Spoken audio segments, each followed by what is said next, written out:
අදින් පස්සේ ගෙදර ඉතුරු වෙන බත් ඇටයක්වත් වීසි කරන්න එපා.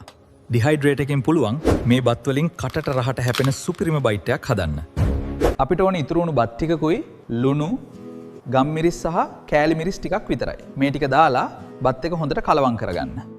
දැන් මේ බත් ටික ඩිහයිඩ්‍රේටඩ් ට්‍රේ එකේ තනින් තන ගොඩවල් විදිහට හරි තනි කොලයක් විදිහට හරි තුනී කරගන්න. ඊට පස්සේ මේ ට්‍රේ එක යන්ත්‍රයට දාලා බත් ටික ගල් වෙනකම්ම හොඳට වේලෙන්න අරින්න ඕනේ. වේලුණාට පස්සේ මේ බත් ටික හරියට නිකන් වීදුරු කෑලි වගේ පේනවා. මේක තමයි අපේ බත් පපඩම් එකේ රහස. දැන් මේ වේලුණු බත් ටික රත් වුණු තෙල් එකට දාපු ගමන් වෙන මැජික් එක බලන්නකෝ. එකපාරටම ලොකු වෙලා සුපිරියටම පිපිලා එනවා. හවසට තේ බොන ගමන් කන්න කටට දාපු ගමන් දිය වෙලා යන පට්ටම ක්‍රිස්පි බයිට් එකක් මේක. ළමයිනුත් මේකට ගොඩක් ආසාවෙයි.